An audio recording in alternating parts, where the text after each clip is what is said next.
Selamat datang di materi keempat, pemilihan platform dan format konten. Setelah kita memahami pentingnya strategi yang matang, sekarang kita akan masuk ke bagian yang lebih teknis dan aplikatif. Dalam modul ini, kita akan membedah cara memilih platform yang paling sesuai dengan karakteristik audiens kita. Ingat, tidak semua platform harus digunakan secara bersamaan. Kuncinya adalah menemukan di mana audiens kalian paling sering menghabiskan waktu dan berinteraksi secara aktif. Selain pemilihan platform, kita juga akan mempelajari cara menentukan format konten yang paling efektif, mulai dari teks, gambar, hingga video pendek yang sedang tren. Pemilihan format yang tepat akan menentukan seberapa baik pesan kalian diterima dan dipahami oleh audiens. Tujuan utama kita di materi ini adalah menyelaraskan antara medium komunikasi dengan tujuan brand digital kalian. Persiapkan diri kalian untuk memahami ekosistem digital secara lebih mendalam agar setiap konten yang kalian buat memiliki dampak yang nyata dan tepat sasaran.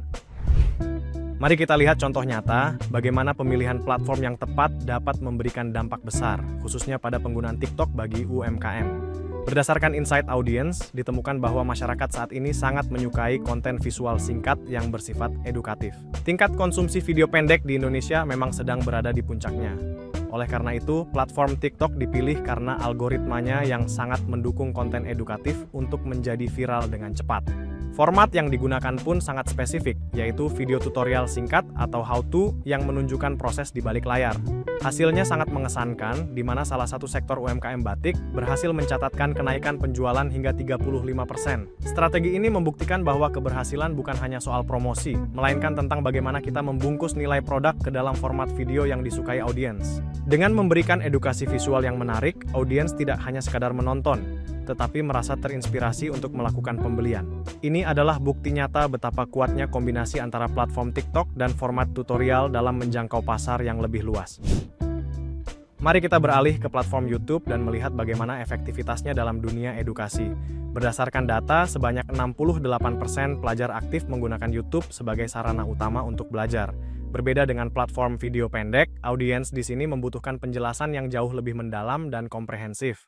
Inilah alasan utama mengapa YouTube dipilih. Platform ini sangat mendukung video berdurasi panjang yang memungkinkan materi disampaikan secara tuntas. Strategi yang diterapkan adalah dengan membuat format video edukasi dengan durasi antara 5 hingga 10 menit.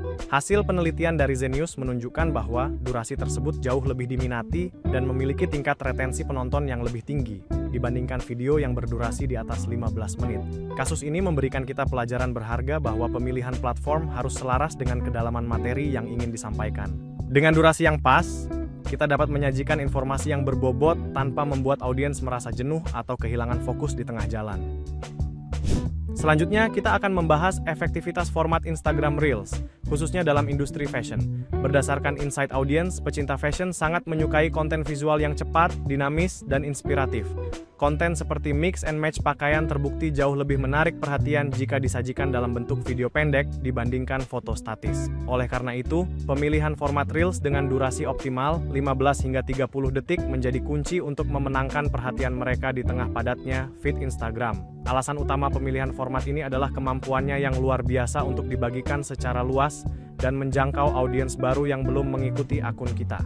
Hasil nyata dari strategi ini terlihat pada data pemasaran Erigo, di mana penggunaan Reels berhasil meningkatkan engagement rate secara signifikan dari 2,8% melonjak menjadi 4,5%. Kasus ini membuktikan bahwa format yang tepat tidak hanya sekadar menampilkan produk, tetapi juga menciptakan tren dan interaksi yang jauh lebih aktif dengan audiens. Mari kita bedah efektivitas format karusel Instagram, khususnya dalam bidang edukasi finansial. Berdasarkan insight audience, mereka yang ingin belajar konsep keuangan cenderung lebih menyukai materi yang disajikan secara bertahap dan sederhana. Karakteristik konten informatif seperti ini memiliki kecenderungan tinggi untuk disimpan dan dibagikan kembali oleh pengguna sebagai referensi di masa mendatang. Oleh karena itu, format karusel dipilih karena memungkinkan informasi kompleks disajikan per slide secara runtut dan mudah dicerna. Keunggulan utama format ini terletak pada pengalaman pengguna yang bisa menentukan kecepatan belajarnya sendiri dengan menggeser slide demi slide. Hasilnya sangat signifikan. Data dari Pintaria menunjukkan bahwa konten berbasis karusel dibagikan ulang sebanyak 3 kali lebih banyak dibandingkan unggahan foto tunggal. Ini membuktikan bahwa untuk topik yang memerlukan pemahaman mendalam namun tetap ringan, karusel adalah pilihan format terbaik untuk meningkatkan jangkauan organik dan nilai guna konten di mata audiens kalian. Sebagai rangkuman dari pembahasan kita, mari kita perhatikan tabel perbandingan platform dan format ini. Di sini kita bisa melihat karakteristik unik dari masing-masing medium. TikTok dengan format video pendeknya sangat unggul dalam hal viralitas cepat dan jangkauan luas, menjadikannya pilihan utama untuk konten hiburan dan edukasi ringan. Sementara itu, YouTube tetap menjadi raja untuk konten video berdurasi panjang, karena kemampuannya menyajikan edukasi yang mendalam sangat cocok untuk tutorial atau kelas online yang komprehensif. Di sisi lain, Instagram menawarkan fleksibilitas melalui format Reels dan Carousel yang mengedepankan visual menarik serta kemudahan untuk dibagikan. Platform ini sangat ideal untuk industri kreatif seperti fashion atau penyampaian tips cepat yang informatif. Tabel ini mempertegas bahwa pemilihan platform bukan sekadar soal tren, melainkan soal mencocokkan kelebihan platform dengan tujuan konten kalian. Dengan memahami kapan harus menggunakan masing-masing platform ini, kalian dapat mengoptimalkan strategi distribusi agar pesan brand tersampaikan secara maksimal kepada audiens yang tepat.